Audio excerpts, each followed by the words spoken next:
de répondre à une question comme ça, donc je vais prendre les choses largement. D'abord, vous l'avez dit plusieurs fois ce matin, il n'y a pas un touriste. Ça, c'est complètement clair. Nous, on dit qu'il y a des niches de touristes, il y a des groupes, il y a des populations différentes. Alors, bien sûr, en France, il y a 180 millions de départs en vacances chaque année des Français dans leur propre pays. On est le premier pays au monde en matière d'accueil. Il y a 70 millions de gens qui viennent en vacances chez nous. Donc on est sur un marché immense.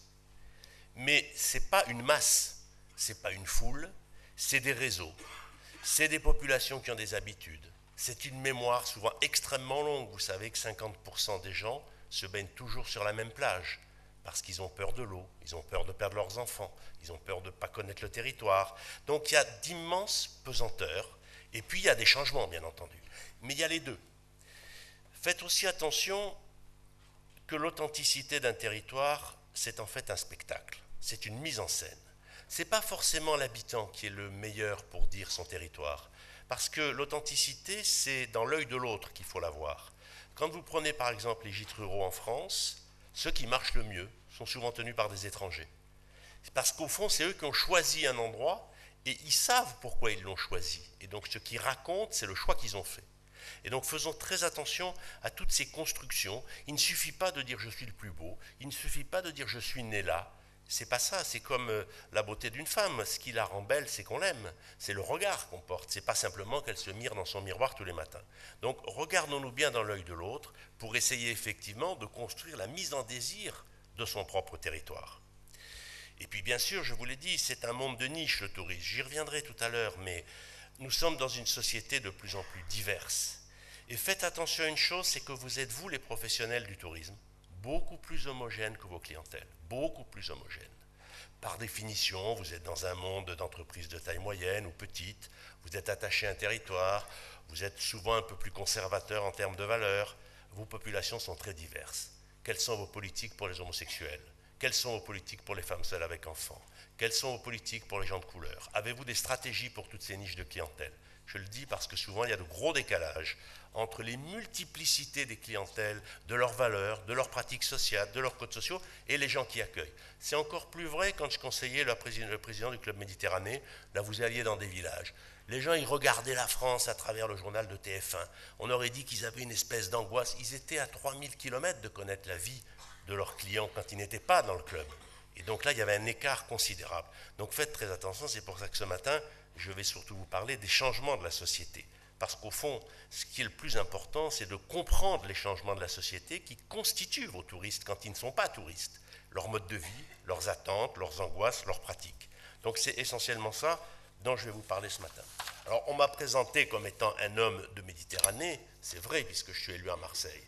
Donc je suis évidemment différent. Ce qui est passionnant dans la façade atlantique française, c'est que vous faites un travail de construction comme destination depuis une vingtaine d'années autour de la notion d'authenticité, autour effectivement d'un travail, ce que vous nous a montré ce matin. Vous faites un travail de construction qui est bien meilleur que ce qu'on fait en Méditerranée. Nous, on a tendance à considérer que des touristes, il y en aura toujours. Et donc, d'une certaine façon, il suffit d'ouvrir sa guinguette et puis il y aura des gens qui vont rentrer dedans. Ça a été vrai longtemps, ça risque de moins l'être. Vous avez un travail de construction, d'évolution, je trouve ça extrêmement intéressant. Alors, permettez-moi quand même de rappeler quelques fondamentaux qui ne sont pas le cœur de mon propos, mais c'est important parce qu'on n'est pas tous des professionnels des statistiques. D'abord, la plupart des gens vont en vacances dans leur famille. 65% des gens vont en vacances dans leur famille ou chez des amis. Donc n'oublions jamais que le cœur du séjour, ce n'est ni l'hôtel, ni le camping, c'est la maison familiale. Et la maison familiale, soit la maison de résidence secondaire, on est leader mondial du parc de résidence secondaire, c'est pas au bassin d'Arcachon que je vais l'expliquer, soit effectivement le séjour intrafamilial, qui se développe de plus en plus. En Provence-Alpes-Côte d'Azur, la majorité des séjours de vacances se font dans l'intrafamilial. Donc soyons très attentifs, il n'y a pas que les hébergeurs chez qui on dort, ce n'est qu'une partie du marché, une partie importante, mais une partie seulement.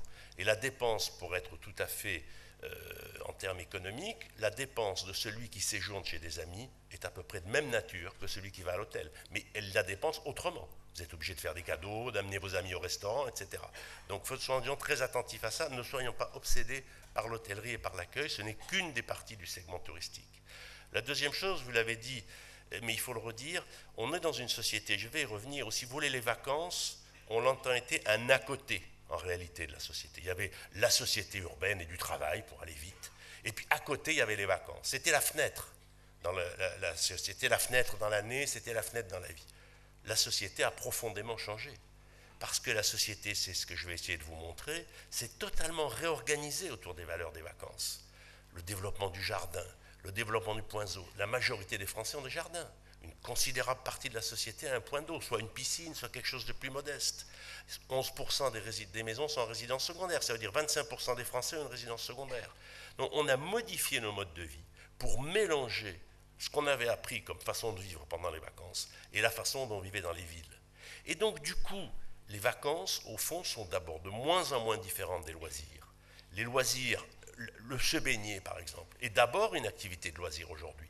On circule plus vite, on va à la plage dans la journée, la population française glisse vers les littoraux. Tous les ans, il y a des centaines de milliers de Français qui déménagent vers la façade atlantique ou vers la façade méditerranéenne. Et donc, il faut bien comprendre que les vacances sont en train de se mélanger avec l'ensemble des pratiques de la société. C'est pour ça que les régions de tourisme sont celles qui se peuplent le plus. Et qu'une des grandes questions d'une région comme la vôtre, c'est les touristes qui viennent, les nouvelles populations qui viennent dans le même territoire parce que c'est une région touristique. Et pour ces nouvelles populations, c'est moitié des retraités, moitié des jeunes actifs très créateurs d'entreprises. Si je prends la façade méditerranéenne, il y a 120 000 migrants français par an qui viennent s'installer, 120 000 entre Perpignan et Nice, 60 000 retraités. En moyenne, un couple de retraités, ça crée un emploi, donc il faut le peser en termes d'emploi. De l'autre côté, 60 000 jeunes couples, c'est-à-dire 30 000 couples en réalité, effectivement, des gens vers 28-30 ans qui ont trouvé un emploi, ils cherchent un deuxième emploi, ils trouvent le deuxième emploi, ils font un enfant, ils ne trouvent pas le deuxième emploi, ils repartent. Donc là, il y a toute une stratégie de construction de sa population et les gens viennent parce que c'est une région touristique. Et donc cette question est absolument essentielle. Il y a un chiffre, mais pour les élus notamment, si vous prenez le nombre de résidences secondaires par canton, c'est la meilleure carte de France que je connais de la création d'entreprises. La France des résidences secondaires et la France qui crée des entreprises. Et ça, c'est une chose à avoir en permanence, pas en termes de nombre d'emplois. Ce ne sont pas forcément des entreprises où il y a beaucoup d'emplois. Mais on est dans le temps numéro 2 du tourisme. Il y a eu le temps numéro 1, on a mis en désir le territoire du tourisme. En gros, 1850-1950. On a construit la mise en scène du territoire, vous êtes rentré dans ce territoire. Après, il y a eu le deuxième temps, le temps de la démocratisation. On est arrivé à 60% des gens qui partaient en vacances, vous avez augmenté vos clientèles. On est dans le troisième temps, le mélange entre les valeurs des vacances, les modes de vie des vacances et la société générale. Et ce mélange, il peut se faire de différentes façons. Il peut se faire parce qu'on va habiter dans les grandes régions touristiques, toute l'année, Provence-Alpes-Côte d'Azur, qui est la région que vous devez regarder parce que quelque part, ils sont partis avant vous, et vous pouvez éviter les erreurs qu'ils ont faites. En Provence-Alpes-Côte d'Azur, quand j'étais enfant, on était 2 millions. Maintenant, on est 5 millions. 3 millions de migrants, dont 2 millions qui sont venus des autres régions françaises. La façade atlantique va être dans le même processus dans les 30 prochaines années. Et donc là, on a ce type d'évolution.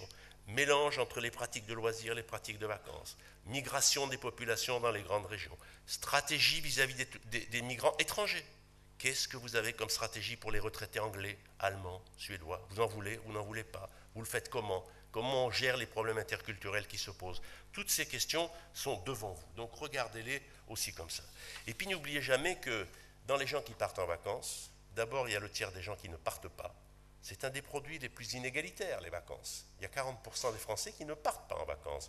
70% des enfants qui ne partent pas en vacances vivent seuls avec leur maman. Donc les femmes seules avec enfants, c'est une exclusion des vacances radicales. Ne parlons même pas des jeunes des quartiers en difficulté. 30% des gens ne partent qu'une fois par an. Pour eux, c'est le départ. Et leur rêve, c'est un petit départ en couple à un autre moment de l'année. Et puis le cœur de votre clientèle, surtout ici, mais en général, ce sont les gens qui partent 5-6 fois par an. Effectivement, c'est eux qui consomment l'essentiel des séjours. C'est un groupe social évidemment supérieur dans nos sociétés. Mais ces gens-là, dans leur vie, partiront 300 à 400 fois. 300 à 400 fois.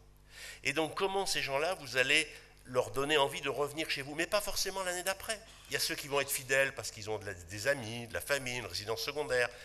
Et il y a ceux qui vont venir moins souvent, parce que quand vous partez 400 fois, si vous revenez 5 ans après, 10 ans après, vous avez une forme de fidélité. C'est un lieu qui s'inscrit dans votre mémoire. Donc vous avez ces 3 types de clientèle, et il faut, je crois, les regarder en même temps. Alors maintenant,